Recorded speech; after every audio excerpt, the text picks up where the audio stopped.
चलिए, कल हमने वैदिक सभ्यता पढ़ी थी, नदियों के पुराने नाम पढ़े थे, फटाफट रिवाइज करवा दीजिएगा। वितस्ता, झेलम, वितस्ता, झेलम, अस्किनी, चिनाब, पौरुषणी, रावी, पौरुषणी, रावी, विपाशा, विपाशा, विपाशा, सदानीरा, गंडक, सदानीरा, सदानीरा। 10 राग युद्ध कौन सी नदी के किनारे पर हुआ? रावी। और जिसका उस समय नाम क्या था? पौरुषणी। उस समय नाम क्या था? पौरुषणी। सबसे प्राचीन वेद ऋग्वेद। वैदिक सभ्यता को किसने बसाया? आर्यों ने। उनकी भाषा संस्कृत, उनकी भाषा संस्कृत। आर्यों के आने के संबंध में किसका कथन मान्य है? Max Muller. बाल गंगाधर तिलक ने आर्यों के आने के संबंध में एक किताब लिखी है, Arctic the home of Vedas. बाल गंगाधर तिलक की उपाधि लोकमान्य। एक उनकी गीता रहस्य, गीता रहस्य भी किसकी? बाल गंगाधर तिलक की। गीतांजलि हमारे गुरुदेव की है। गुरुदेव मतलब रविन्द्रनाथ टैगोर। चलिए, अब हम बात करते हैं आगे और हम देखते हैं उपनिषद। क्या देखते हैं? उपनिषद। उपनिषद, उपनिषद क्या होते हैं? तो ध्यान से देखना। उप मतलब पास, ऐसे ग्रंथ जो गुरु के समीप, ग्रंथ जो गुरु के समीप बैठकर लिखे गए, गुरु के समीप बैठकर लिखे गए, गुरु के समीप बैठकर लिखे गए ग्रंथ, लिखे गए ग्रंथ क्या कहलाए? उपनिषद। क्या कहलाए? उपनिषद। अच्छा बताओ, भारत का राष्ट्रीय वाक्य क्या है? भारत का राष्ट्रीय वाक्य क्या है? सत्यमेव जयते। भारत का राष्ट्रीय वाक्य सत्यमेव जयते, सत्यमेव जयते। ये भी उपनिषद से लिया गया है। किससे लिया गया? उपनिषद से। ये क्या है? भारत का राष्ट्रीय वाक्य। और ये लिया गया है मुंडकोपनिषद। किससे लिया गया? मुंडकोपनिषद।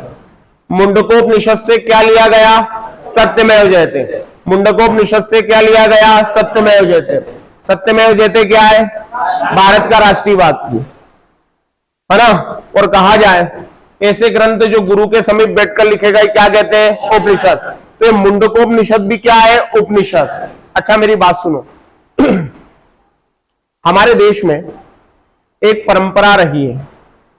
हमारे देश में क्या रही है? एक परंपरा। हम मेहमानों का बड़ा धूमधाम से स्वागत करते हैं। हमारी संस्कृति भी हमको बोलती क्या? अतिथि देवो भव, अतिथि देवो भव। ये जो है हमारा वाक्य है अतिथियों के संबंध में, अतिथि देवो भव।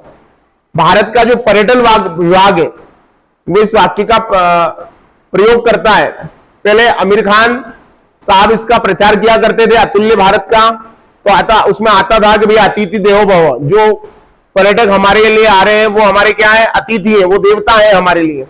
लेकिन क्या आप जानते हो ये जो अतिथि देवो भव है, अतिथि देवो भव है, अतिथि देवो भव, ये भी उपनिषद से लिया गया है।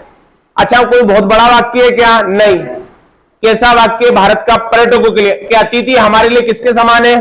भगवान के समान, देवताओं के समान। और ये भी उपनिषद से लिया गया है। किससे लिया गया? उपनिषद। और ये जो है तैत्तिरीय उपनिषद, कौन से उपनिषद से लिया गया? तैत्तिरीय उपनिषद। सत्यमेव जयते लिया गया मुंडकोपनिषद। सत्यमेव जयते क्या? भारत का राष्ट्रीय वाक्य। किससे लिया गया? मुंडकोपनिषद। अतिथि देवो भव किससे लिया गया? तैत्तिरीय उपनिषद से। और अगर मैं राजस्थान जाऊंगा तो वहां का अतिथि वाक्य अलग है। पधारो मारे देश, पधारो हमारे देश अतिथि वाक्य किसका है? राजस्थान का। और भारत का अतिथि वाक्य क्या है? अतिथि देवो भव। भारत का अतिथि वाक्य अतिथि देवो भव। भारत का अतिथि वाक्य अतिथि देव। राजस्थान का अतिथि वाक्य पधारो हमारे देश। राजस्थान का पधारो हमारे देश। और हम मध्य प्रदेश वाले, इंडिया का दिल देखो, क्या है? इंडिया का दिल देखो। अरे हम किसके दिल में? इंडिया के। इसीलिए तो मध्य प्रदेश को क्या कहा? हृदय प्रदेश। क्या कहा? हृदय प्रदेश।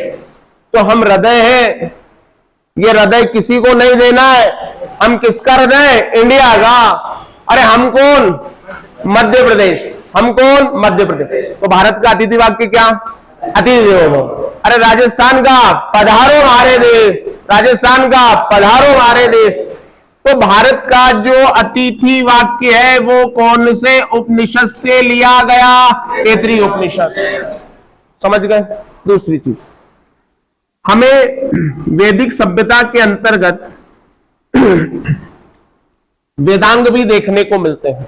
अभी केवल बोर्ड पे देखो, मैं सब लिखवा दूंगा। क्या देखने को मिलते हैं? वेदांग। हम पिक्चर देखने जाते हैं, क्या पिक्चर की स्टोरी लिखते हैं क्या? अब अक्षय कुमार बोले, नहीं लिखते ना। बिल्कुल आराम से देखो। वेदांग, वेदांग मतलब वेद के अंग। किसके अंग? वेद। संख्या याद कर लो, वेदांग कितने? 6। अब संख्या वाले प्रश्न। वेद कितने? 4। वेद कितने? 4। वेद के उपवेद कितने? 4। वेदांग कितने? वेदांग कितने? 6। संख्या ध्यान रखनी है, भले इसका डिटेल नहीं भी याद करोगे ना तो चलेगा, फिर भी मैं बता देता हूं। शिक्षा, कल्प, व्याकरण। शिक्षा, कल्प, व्याकरण। निरुक्त, छंद, ज्योतिष। निरुक्त, छंद, ज्योतिष। ये सब किसके अंगे? वेद के। किसके अंगे? वेद के। तो वेद 4, उपवेद 4, वेदांग कितने? 6। वेदांग कितने? 6। यहां तक मेरी बात समझ में आई? कोई समस्या? दूसरी चीज, अब आश्रम, आश्रम व्यवस्था। कौन सी व्यवस्था? आश्रम व्यवस्था। आश्रम 4 बताए गए। कितने बताए गए? 4। हमारा एक उपनिषद है, जबालोपनिषद। कौन सा उपनिषद? जबालोपनिषद। इसमें 4 प्रकार की आश्रम व्यवस्था बताई गई मनुष्य जीवन की। पहला, ब्रह्मचर्य आश्रम। पहला कौन सा आश्रम? ब्रह्मचर्य। दूसरा, गृहस्थ आश्रम। दूसरा कौन सा आश्रम? गृहस्थ आश्रम। तीसरा, वानप्रस्थ आश्रम। कौन सा आश्रम? वानप्रस्थ। और चौथा है संन्यास आश्रम। चौथा कौन सा आश्रम? संन्यास। पहला ब्रह्मचर्य आश्रम, जन्म के बाद शिक्षा विक्षा ग्रहण करेगा और ब्रह्मचर्य का क्या करेगा? पालन करेगा। शिक्षा ग्रहण करने के बाद उसके ब्याह शादी करवा देंगे। तो कौन से आश्रम में प्रवेश हो गया? गृहस्थ आश्रम। गृहस्थ आश्रम में कामकाज करेगा, अपने बच्चों का पालन पोषण करेगा। बच्चे बड़े हो जाएंगे तो बच्चों पे घर की जवाबदारी दे देगा और कहां आ जाएगा? जंगल में आ जाएगा, जहां कभी कभी उसके बच्चे उससे मिलने आएंगे। क्लियर? वानप्रस्थ, सारे आश्रमों का समय 25 साल है। ब्रह्मचर्य आश्रम 25, 50, 75, और इसके बाद भी बच गए तो फिर कहां जाओगे? संन्यास। घने जंगल में अब कोई मिलने नहीं आएगा। सच में हमारा अंतिम संस्कार कौन करेगा? शेर। वो तुम्हारे शरीर का भक्षण करेंगे। और ये क्या है? अंतिम संस्कार। अरे तुम्हें क्या मरने के बाद दर्द होगा? नहीं होगा। अरे तुम्हारे शरीर का तो कार्य हो गया ना बराबर। तो मेरी बताओ, आश्रम कितने? 4। अरे वेद कितने? 4। उपवेद कितने? 4। वेदांग कितने? 6। आश्रम कितने? 4। वापस से आ जाओ। भारत का राष्ट्रीय वाक्य सत्यमेव जयते। कहां से लिया? मुंडकोपनिषद। भारत का अतिथि वाक्य अतिदेव कहां से लिया? तैत्तिरीय उपनिषद से। और ये केवल हम एग्जाम के समय ही पढ़ाते हैं, पुराना देख लेना, ये नहीं होगा। और ये आईएमपी है, क्लियर है? क्या है? हमें भी पता है, तुम कैसे पढ़ोगे? तो भारत का अतिथि वाक्य अतिदेव कौन से उपनिषद से? तैत्तिरीय उपनिषद। जबालोपनिषद में कौन सी व्यवस्था? आश्रम व्यवस्था। इसमें कितने प्रकार के आश्रम? 4, ऐसे याद हो जाएंगे। 25 साल तक ब्रह्मचर्य, फिर 25 से 50 में गृहस्थ, 50 से 75 और फिर संन्यास। कोई डाउट? अच्छा, एक और चीज, कल हिंदी दिवस था, आज अभियंता दिवस है। हाँ, इसी को इंग्लिश में इंजीनियरिंग डे बोलते हैं। हिंदी में कौन सा दिवस है आज? अभियंता दिवस। कौन सा दिवस? और इसे ही इंजीनियर्स डे बोला जाता है। कौन सा डे? Engineers day. विश्वेश्वरैया एक बहुत महान इंजीनियर हुए हमारे देश के, क्या नाम है? विश्वेश्वरैया, कर्नाटक के थे। उनका जन्म दिवस है 15 सितंबर। विश्वेश्वरैया साहब का जन्म दिवस है 15 सितंबर, इसलिए 15 सितंबर को इंजीनियर्स डे, अभियंता दिवस मनाया जाता है। कौन सा दिवस? अभियंता दिवस।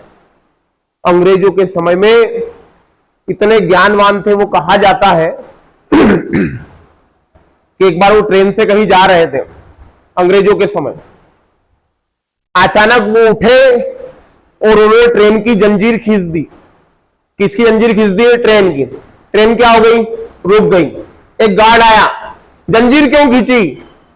उन्होंने कहा कि श्रीमान, ऐसा लग रहा है कि आगे ट्रेन की पटरी टूटी हुई है।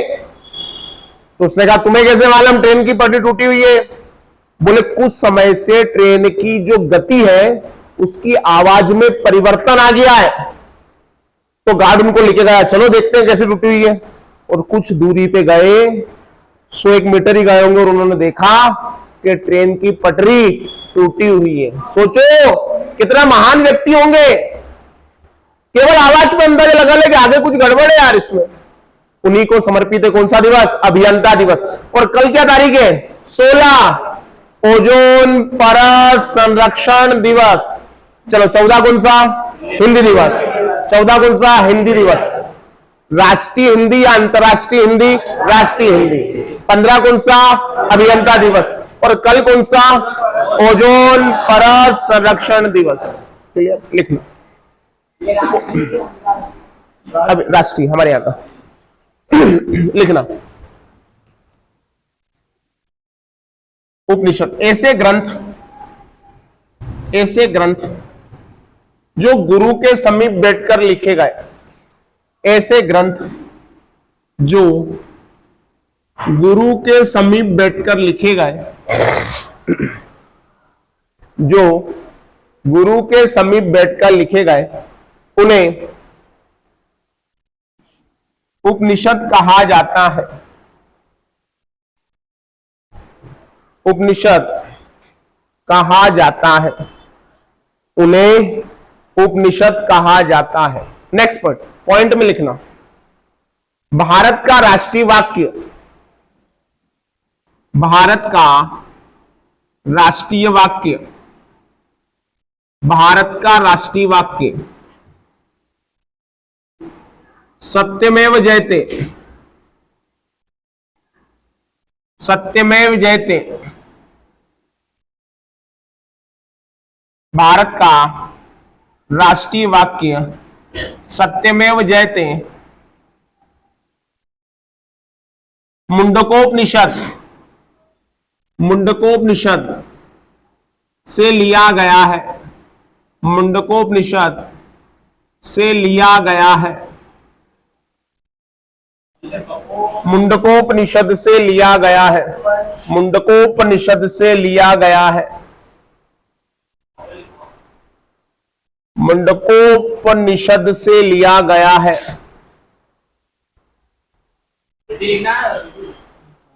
फिर लिखना, भारत का अतिथि वाक्य, ये क्या है साहब? अतिथि वाक्य। भारत का अतिथि वाक्य, भारत का अतिथि वाक्य, भारत का अतिथि वाक्य लिखना।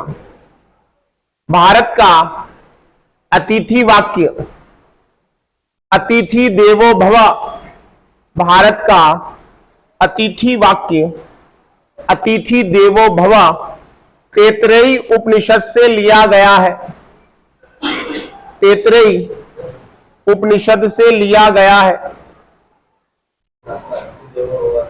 यहां तक आ रहा ना? ठीक है सर, मैं इसको इधर कर दूंगा। तैत्तिरीय उपनिषद से लिया गया है। तैत्तिरीय उपनिषद से लिया गया है। तैत्तिरीय उपनिषद से लिया गया है। नेक्स्ट पॉइंट लिखना। वेदांग की संख्या 6 है। वेदांग की संख्या 6 है। वेदांग की संख्या 6 है। बस संख्या ध्यान रखनी है सर। ये ध्यान रखने नी भी रखोगे तो चलेगा, पर क्या ध्यान रखनी है? संख्या। लिख लो नाम। मैं फिर कह रहा हूं नाम याद मत रखना, संख्या रखना ध्यान।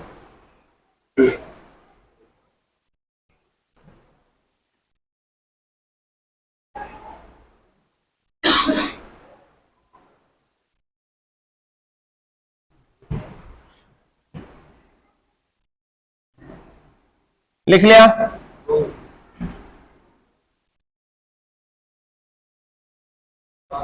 फिर लिखना क्या? निरुक्त। निरुक्त। जबालोपनिषद में, जबालोपनिषद में आश्रम व्यवस्था का उल्लेख है। आश्रम व्यवस्था का उल्लेख है। आश्रम व्यवस्था का उल्लेख है। इसमें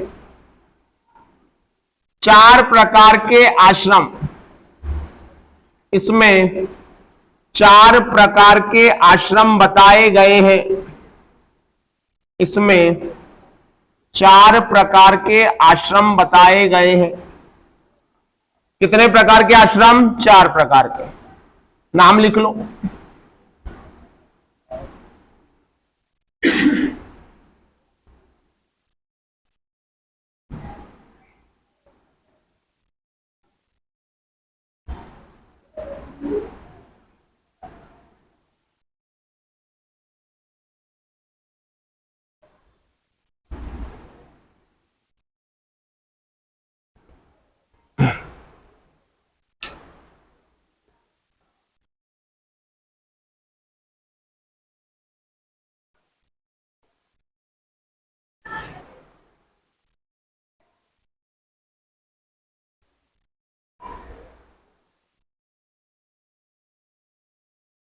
ध्यान रखना 25 वर्ष तक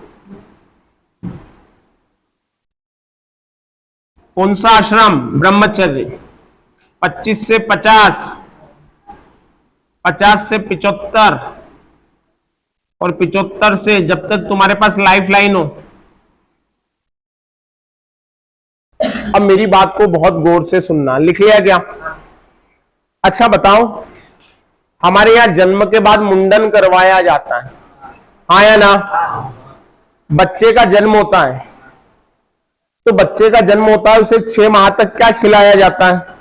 कुछ भी नहीं खिलाते। क्या पिलाते? मां का दूध पिलाते।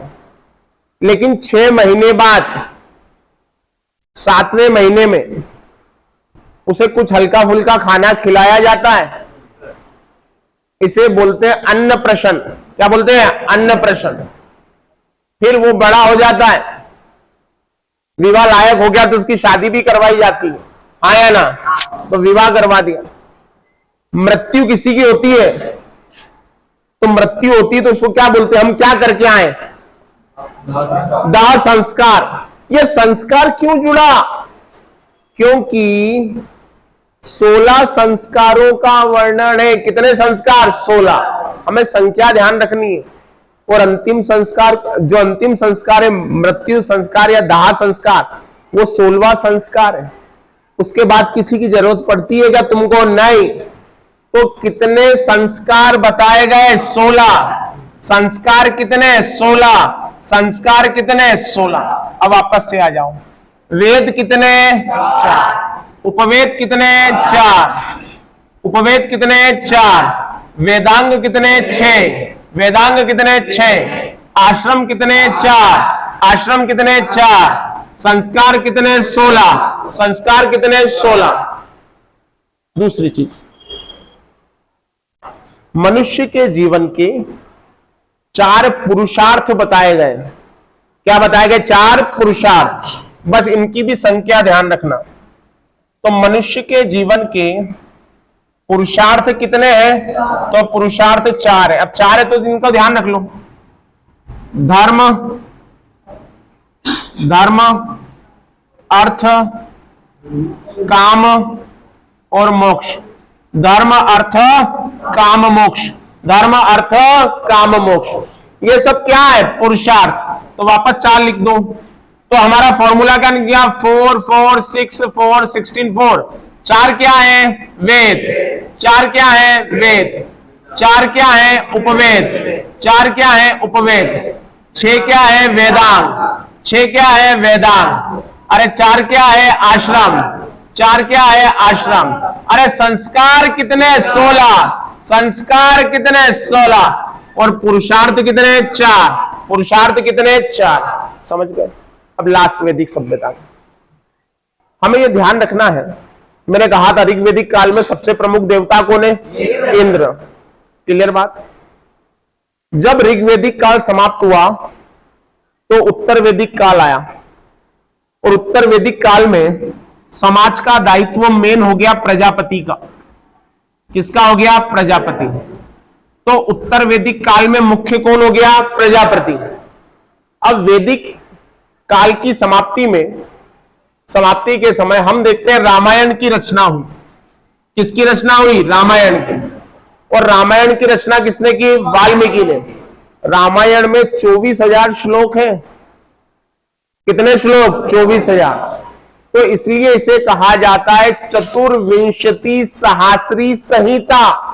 क्या कहा जाता है? चतुर्विंशति सहस्री संहिता। चतुर्विंशति सहस्री संहिता कौन? रामायण। कितने श्लोक? 24,000। कितने श्लोक? 24। अरे लिखा किसने? वाल्मीकि। महाकाव्य है या नहीं है? दूसरा हमारा महाकाव्य महाभारत, क्या नाम है? महाभारत। इसे जय संहिता भी कहा गया। क्या कहा गया? जय संहिता। इसे भारत भी कहा गया, और फिर कहा गया महाभारत। क्या कहा गया? महाभारत। जब इसमें 8,800 श्लोक थे तब इसे क्या कहा गया? जय संहिता। जब इसमें 24,000 श्लोक हो गए तो क्या कहा गया? भारत। और जब इसमें श्लोकों की संख्या 1,00,000 हो गई तो क्या कहा? महाभारत। और हम जानते हैं महाभारत को लिखा किसने? वेद व्यास। महाभारत को लिखा वेद व्यास। रामायण को लिखा वाल्मीकि। रामायण को लिखा वाल्मीकि। महाभारत को लिखा वेद व्यास। और ये दोनों कैसे काव्य है? महाकाव्य। दोनों कैसे काव्य है? रामायण में श्लोक 24,000, रामायण में श्लोक, महाभारत में 1,00,000। जय संहिता किसका नाम? महाभारत का। भारत किसका नाम? महाभारत का। और 1,00,000 श्लोक होने पे क्या नाम हो गया? महाभारत। अब मेरी बात सुनो, रामायण का तमिल में अनुवाद, रामायण का तमिल में अनुवाद कंबन ने किया। किसने किया? कंबन। और बहुत बेसिक चीज पढ़ा, 9th में भी था तुमको, तो तुम तो जीडी की एग्जाम दे रहे हो। 9th में भी था, सोशल स्टडीज चैप्टर नंबर 9 प्राचीन भारत, उसमें दिया हुआ है। सोशल स्टडीज का किताब खोल लेना तुम्हारा, उसमें दिया हुआ है।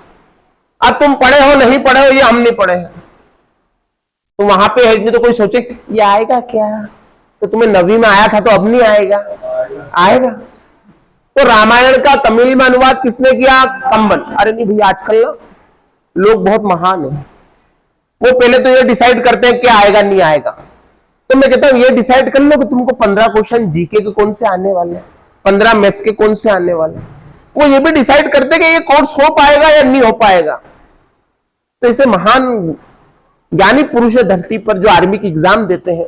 अब क्या कर, वो ये भी डिसाइड कोर्स नहीं हो पाएगा यार। अरे तुमको पता है विराट कोहली अगली गेंद पे 6 मारेगा या नहीं मारेगा? नहीं पता है तो शतक मार दिया उसने। तो कई लोग ये भी अनुमान लगा, अरे नहीं हो पाएगा कोर्स नहीं। अरे भैया तुम बैठो यार, हमको सब पता है कोर्स कैसे करवाना है, क्लियर। तुम केवल पढ़ो, तुम क्या करो, पढ़ो, तुम्हारा काम है पढ़ना। अब मेरी बात सुनना, तमिल में अनुवाद किसमें गया? कंबन ने। और मैंने किसी को कोई नहीं बोला है भैया तुम आपस में करो। अब महाभारत का भी क्या सर तमिल में अनुवाद हुआ? हाँ, और इसका तमिल में अनुवाद किया, पढ़ो नाम, पेरुन्न देवनार। बोलो पेरुन्न देवनार। अब बिल्कुल शांति पूर्वक अपने मन की आस्था से पढ़ो। रामायण किसने लिखी? वाल्मीकि। रामायण किसने लिखी? वाल्मीकि। कितने श्लोक? 24,000। कितने श्लोक? 24,000। कितने श्लोक? 24,000। किसे चतुर्विंशति सहस्री संहिता कहा गया? रामायण। क्या रामायण महाकाव्य है? हाँ। क्या रामायण महाकाव्य है? हाँ। रामायण का तमिल में अनुवाद कंबन। रामायण का तमिल में अनुवाद कंबन। रामायण का तमिल में अनुवाद कंबन। महाभारत क्या महाकाव्य है? हाँ। कौन लिखा? वेद व्यास। कौन लिखा? वेद व्यास। कौन लिखा? वेद व्यास। शुरुआत में श्लोक 8,800 थे, इसलिए नाम था जय संहिता। 8,800 पे जय संहिता, 24,000 पे भारत, 24,000 पे भारत, और श्लोक 1,00,000 हो गए तो नाम महाभारत। क्या इसका भी तमिल में अनुवाद हुआ? हुआ। पैरों में गिर के देवताओं को प्रणाम किया तो नाम हो गया पेरुन्न देवनार। महाभारत के तमिल कर्ता का नाम भूल जाओ ना तो मुझे याद करना और बोलना, सर ने बोला था कि तमिलनाडु में देवताओं के पैर पे गिर जाते हैं इसलिए नाम हो जाता है पेरुन्न देवनार। क्या हो जाता है? पेरुन्न देवनार। खत्म। लिखो। संस्कारों की संख्या 16 बताई गई है। संस्कारों की संख्या 16 बताई गई है वैदिक सभ्यता के अंतर्गत। ग्रहसूत्र उपनिषद, इसमें 16 संस्कार बताए गए हैं। संस्कारों की संख्या 16 बताई गई है। फिर लिखना, पुरुषार्थ 4 है। पुरुषार्थ 4 है, नाम लिख लेना। धर्म अर्थ काम मोक्ष। धर्म अर्थ काम मोक्ष। धर्म अर्थ काम मोक्ष। धर्म अर्थ काम मोक्ष। धर्म अर्थ काम मोक्ष। धर्म अर्थ काम मोक्ष। फिर लिखना, उत्तर वैदिक काल में, अरे 2 मिनट में रुको, तुम बोलो से। हम मध्य प्रदेश के, हम रुक जाते, कोई दिक्कत, बिल्कुल आराम से लिखो। लिख लिया? अगला, उत्तर वैदिक काल में, उत्तर वैदिक काल में प्रजापति का महत्व बढ़ गया था। उत्तर वैदिक काल में प्रजापति का महत्व बढ़ गया था। फिर लिखो अगला, रामायण की रचना, रामायण की रचना वाल्मीकि के द्वारा की गई। रामायण की रचना वाल्मीकि के द्वारा की गई। रामायण की रचना वाल्मीकि के द्वारा की गई। रामायण की रचना वाल्मीकि के द्वारा की गई। किसके द्वारा की गई? वाल्मीकि के द्वारा की गई। इसमें 24,000 श्लोक हैं। इसमें 24,000 श्लोक हैं। इसका तमिल में अनुवाद अंडरलाइन कर लो। इसका तमिल में अनुवाद कंबन ने किया। इसका तमिल में अनुवाद कंबन ने किया। बेटा नाम लिखा हो रहा, कंबन ने किया, कंबन ने किया। नेक्स्ट पॉइंट लिखो, महाभारत के रचयिता वेदव्यास हैं। महाभारत के रचयिता वेदव्यास हैं। महाभारत के रचयिता वेदव्यास हैं। जब इसमें 8800 लिखा है मैंने बोर्ड पर, जब इसमें 8800 श्लोक थे, 8800 श्लोक थे, तब इसे जय संहिता कहा गया। जब इसे जय संहिता कहा गया, जब इसे जय संहिता कहा गया। क्लियर? नेक्स्ट पॉइंट, 24,000 श्लोक होने पर, अगला पॉइंट इसी में डाल दो। 24,000 श्लोक होने पर, 24,000 श्लोक होने पर इसे भारत कहा गया। इसे भारत कहा गया। 24,000 श्लोक होने पर इसे भारत कहा गया। क्या कहा गया? भारत कहा। फिर लिखो, 1,00,000 श्लोक होने पर, 1,00,000 श्लोक होने पर इसे महाभारत कहा गया। 1,00,000 श्लोक होने पर इसे महाभारत कहा गया। इसका तमिल में अनुवाद, अंडरलाइन, इसका तमिल में अनुवाद पेरुन्न देवनार ने किया। इसका तमिल में अनुवाद पेरुन्न देवनार ने किया। पेरुन्न देवनार ने किया। चलिए, अब हम अगले धर्म की ओर बढ़ते हैं, और अगला धर्म हमारा कौन सा है? बौद्ध धर्म। अच्छा, मुझे बताओ, तुम उज्जैन आए और तुमने कहीं पे प्रारंभ में कोचिंग लगाई, तुम 2-4 दिन वहां पे गए, फीस जमा कर दी, लेकिन कुछ दिनों बाद तुमको कुछ भी समझ में नहीं आ रहा है। आपने बोला कि सर अब कुछ समझ, ऐसा करो सर, वैसा नहीं आ रहा, आपकी बात नहीं सुनी जा रही। क्या आप लगातार उस कोचिंग पे या उस संस्थान पे जाओगे? क्या नहीं जाओगे? आप किसी दूसरे संस्थान पे जाओगे, हाँ या ना? तो उत्तर वैदिक काल में कर्म कांडों के कारण जो भ्रांतियां उत्पन्न हुई, उससे एक नवीन धर्म का जन्म हुआ, और वो धर्म कौन सा? बौद्ध धर्म।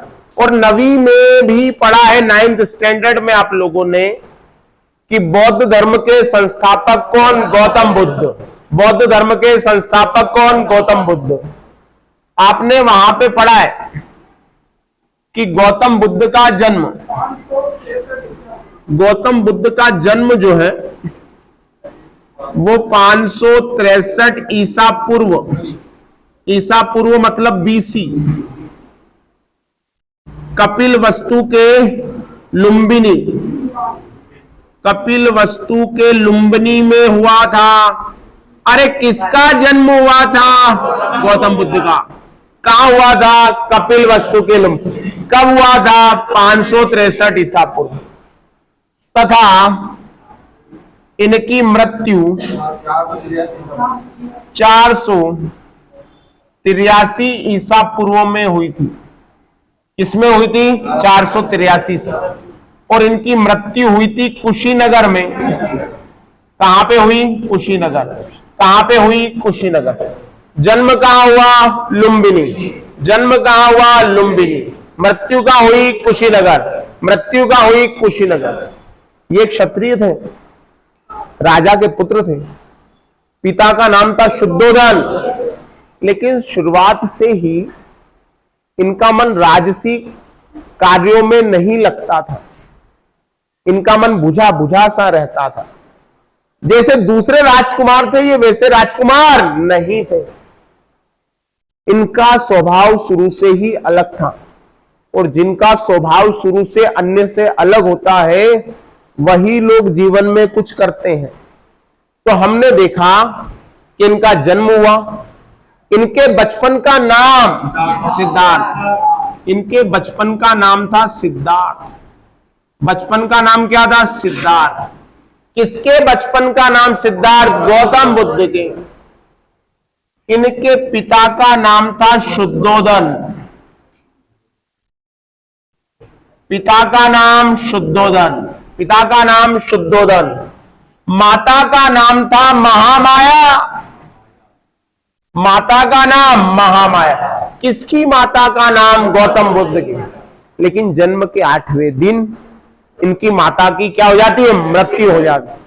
तो इनका लालन पालन गौतमी करती है। इन्हें इनकी सौतेली मां और मौसी भी कहा जाता है। तो गौतम बुद्ध के पिता का नाम शुद्धोधन, माता का नाम महामाया। वो माता जिन्होंने लालन पालन किया, गौतमी। अरे कृष्ण का लालन पालन किसने किया था? यशोदा ने। जबकि कृष्ण जी की वास्तविक माता थी देवकी, लेकिन जब भी कृष्ण की माता का नाम हमारे मुंह से निकलता है तो यशोदा निकलता है। तो जन्म देने से वाला बड़ा कौन है? पालने वाला। तो माता का नाम क्या? महामाया। लेकिन लालन पालन किसने किया? गौतमी ने। पिता का नाम शुद्धोधन, बचपन का नाम सिद्धार्थ, बचपन का नाम सिद्धार्थ। दूसरी चीज, इनके कुल का नाम था शाक्य कुल। इनका कुल कौन सा? शाक्य कुल। इनका कुल कौन सा? शाक्य कुल। अरे किसका कुल? गौतम बुद्ध का। कौन से धर्म के संस्थापक? बौद्ध धर्म। कौन से धर्म के? बौद्ध धर्म। दूसरी सबसे महत्वपूर्ण बात, इनकी पत्नी का नाम यशोधरा। पत्नी का नाम यशोधरा, पत्नी का नाम यशोधरा। किसका नाम था? पत्नी का। इनका एक लड़का था या लड़की? लड़का। और लड़के का नाम था राहुल, लड़के का नाम था राहुल। राहुल किसका लड़का? गौतम बुद्ध का। राहुल किसका लड़का? गौतम बुद्ध का। लड़की नहीं थी, लड़का। क्या नाम था? राहुल। इन्हें शाक्य मुनि भी कहा जाता है। क्या कहा जाता है? शाक्य मुनि। क्योंकि इन्होंने राजसी ठाट बाट को छोड़ दिया था और सन्यास ले लिया था। किससे? जीवन से।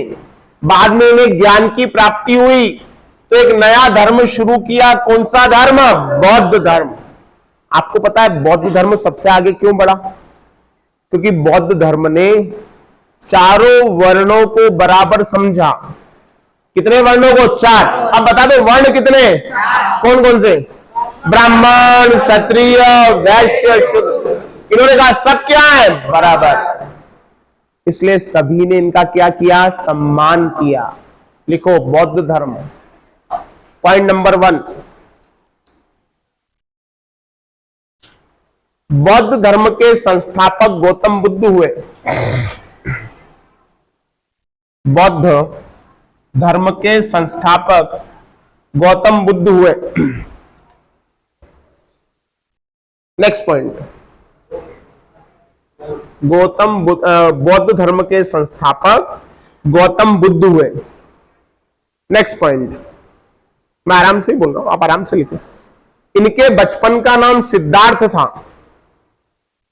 इनके बचपन का नाम सिद्धार्थ था। इनके बचपन का नाम सिद्धार्थ था। अगला पॉइंट, इन्हें शाक्य मुनि भी कहा गया। इन्हें शाक्य मुनि भी कहा गया। इन्हें शाक्य मुनि भी कहा गया। कौन सा मुनि कहा गया? शाक्य मुनि। अगला, इनके पिता का नाम शुद्धोधन था। इनके पिता का नाम शुद्धोधन था। इनके पिता का नाम शुद्धोधन था। अगला, माता का नाम महामाया था। माता का नाम महामाया था।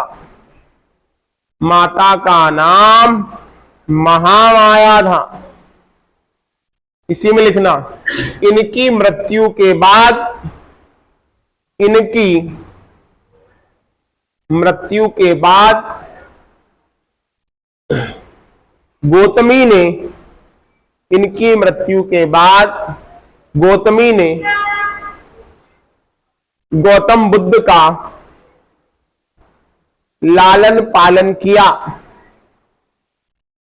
गौतम बुद्ध का लालन पालन किया। फिर लिखना, इनका कुल शाक्य कुल था। इनका कुल शाक्य कुल था। इनका कुल शाक्य कुल था। फिर लिखना, 2 लाइन और, फिर कल, मतलब अब शाम के लेक्चर में अगला टॉपिक है। इनका जन्म 563 ईसा पूर्व में, इनका जन्म 563 ईसा पूर्व में, ईसा पूर्व मतलब BC, before the birth of Jesus Christ, 563 ईसा पूर्व में कपिल वस्तु के लुम्बिनी में हुआ था। कपिल वस्तु के लुम्बिनी में हुआ था। नेपाल की तराई। फिर लिखना अगला पॉइंट, इनकी मृत्यु 483, इनकी मृत्यु 483 ईसा पूर्व में कुशीनगर में हुई थी। इनकी मृत्यु 483 ईसा पूर्व में कुशीनगर में हुई थी। लास्ट पॉइंट, इनकी पत्नी का नाम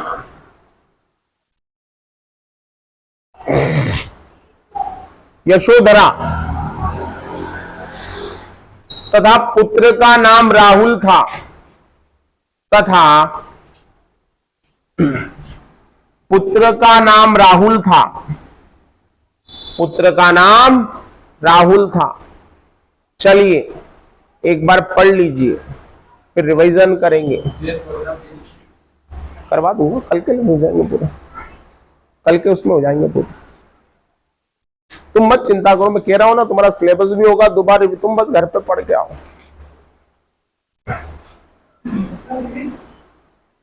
पहले ये तो पढ़ लो, लिखवाऊंगा मैं।